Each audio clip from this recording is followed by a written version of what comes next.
بسم اللہ الرحمن الرحیم۔ السلام علیکم۔ حضرت خالد بن ولید کو اللہ کی تلوار کیوں کہا گیا تھا؟ دورہ جدید میں نئی نسل کی اسلامی تاریخ میں دلچسپی نہ ہونے کے برابر ہے، جس کی وجہ سے وہ اسلام کے تاریخی واقعات پر مبنی کتابوں کا مطالعہ کرتے ہوئے بوریت محسوس کرتے ہیں۔ حالانکہ حال دور میں نئی نسل کے لیے بہادری کی داستانوں کا پڑھنا نہایت ضروری ہوتا ہے، تاکہ وہ ان عظیم لوگوں کے نقش قدم پر چلنے کی کوشش کریں اور آنے والے دن کے لیے تاریخ میں اپنا اور اپنے ملک کا نام رقم کر سکیں۔ اس لیے اللہ تعالیٰ نے مسلمانوں کو ایسے بے شمار سپہ سالاروں سے نوازا جنہوں نے مختلف مواقع پر مسلمانوں کو بڑی بڑی فتوحات سے ہمکنار کیا، جن میں خالد بن ولید، محمد بن قاسم، طارق بن زیاد، یوسف بن تاشفین اور امیر تیمور کے نام شامل ہیں۔ اسلامی لشکر کے یہ جانباز سپہ سالار میدان جنگ میں دشمن کے لیے موت اور اپنوں کے لیے امن اور راحت کے معیار پر تھے۔ اسلام کے عظیم سپہ سالاروں نے اپنی منزل کا تعین کرتے ہوئے جب بھی قدم بڑھائے تو رفت و عظمت کے پھول ان کے استقبال کے لیے بکھرتے چلے گئے۔ مکہ کے ایک ایسے گھرانے میں پیدا ہونے والا یہ بچہ اپنی دولت، سخاوت اور فہم و فراست کے حوالے سے جانا پہچانا جاتا ہے۔ اس بچے کے والد ولید کا شمار مکہ کے ممتاز افراد میں سے ہوتا ہے۔ وہ مکہ سے طائف تک پھیلے ہوئے بے شمار باغات کے مالک تھے۔ اہل مکہ انہیں العدل اور الوعید کے القاب سے پکارا کرتے تھے۔ وہ عرب کے پہلے شخص تھے جنہوں نے چوری کے سلسلے میں ہاتھ کاٹنے کی تجویز پیش کی تھی، جو بعد ازاں اسلامی نظام میں شامل ہوئی، اور فوجی مہارت میں بھی حضرت ولید کا جواب نہ تھا۔ تو یوں اس بچے کو دولت اور مزید خوبیوں کا سرمایہ ورثے میں ملا، اور اس بچے نے بڑے شفانہ انداز میں پرورش پائی۔ اس کے علاوہ آپ کو مردانہ کھیلوں اور فرعونوں عرب و ضرب سیکھنے کا جنون تھا۔ آپ نے بچپن میں ہی گھوڑے سواری، تیر اندازی اور شمشیر زنی سیکھ لی تھی، اور نیزہ چلانے میں بھی آپ کا کوئی ثانی نہ تھا۔ ان صلاحیتوں کے مالک کا نام حضرت خالد بن ولید رضی اللہ تعالی عنہ تھا۔ کھیل کا میدان ہو یا میدان جنگ، آپ اپنی مہارت سے کھیل کا پانسا اپنے حق میں لڑنے کے ماہر تھے۔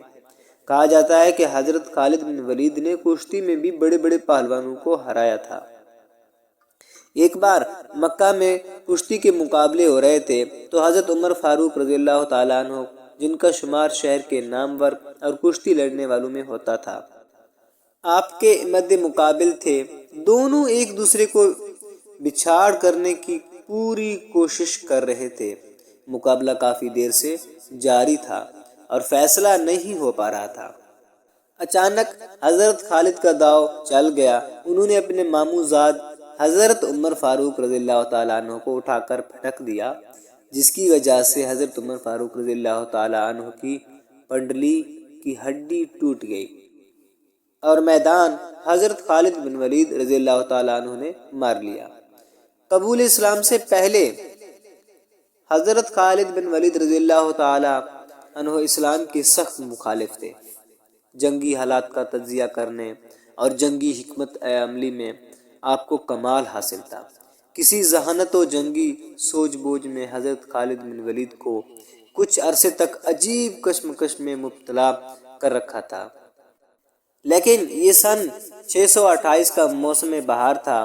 پودوں پر کلیاں پھول بن کر کھل رہی تھیں، بازاروں میں رونقیں بھر رہی تھی، کیونکہ حج کا زمانہ قریب آ رہا تھا۔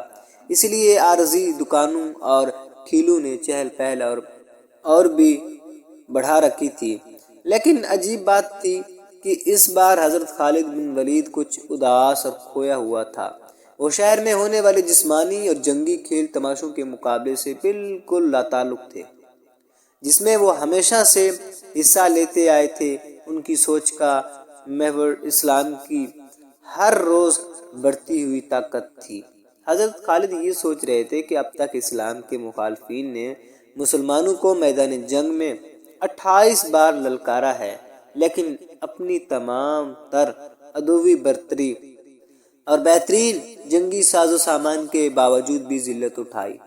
کبھی آپ کے دماغ میں جنگ بدر کا نقشہ ابھرنے لگتا تھا، جس میں معمولی ساز و سامان کے ساتھ 313 مسلمانوں کی جماعت نے ابو جہل کے بڑے لشکر کو شکست دی تھی۔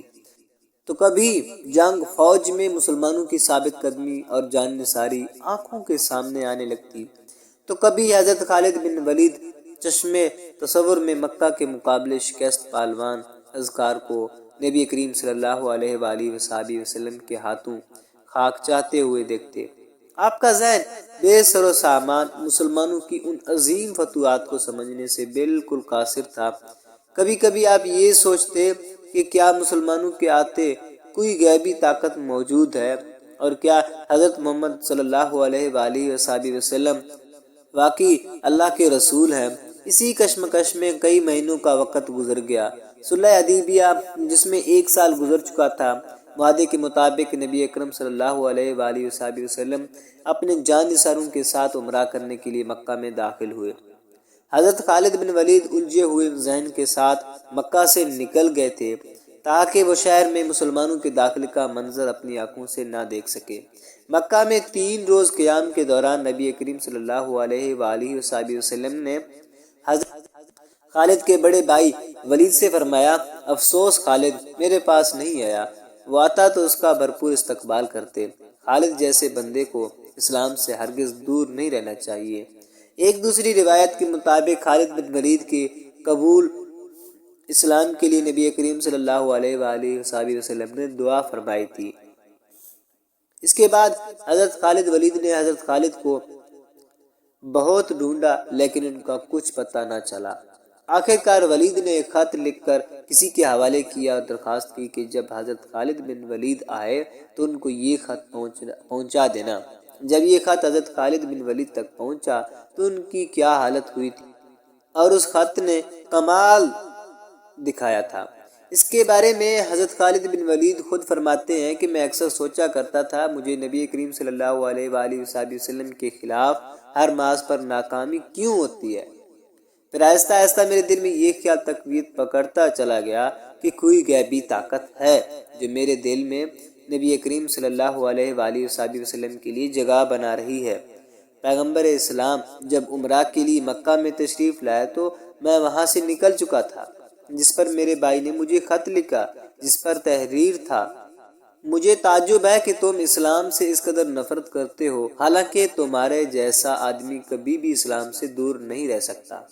میرے بھائی گمراہی کے اندھیرے سے نکل کر حق کی روشنی کی طرف لوٹ چلے آؤ۔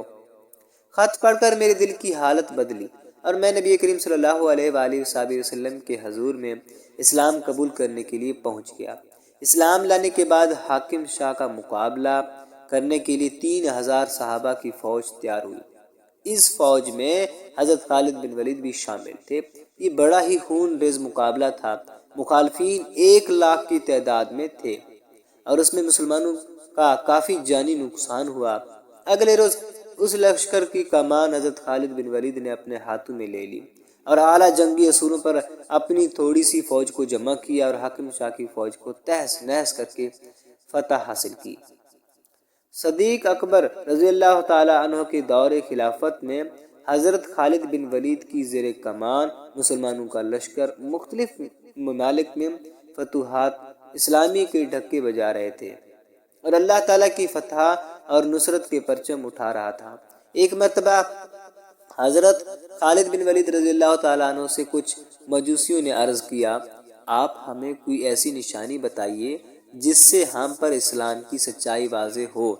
حضرت خالد بن ولید رضی اللہ تعالیٰ عنہ نے زہر قاتل منگوایا اور بسم اللہ الرحمن الرحیم پڑھ کر اسے پی لیا۔ بسم اللہ الرحمن الرحیم کی برکت سے اس زہر قاتل نے آپ رضی اللہ تعالیٰ عنہ پر کوئی اثر نہ کیا۔ یہ منظر دیکھ کر مجوسی یعنی آگ کی پوجا کرنے والے بے ساختہ پکار اٹھے، دین اسلام حق ہے۔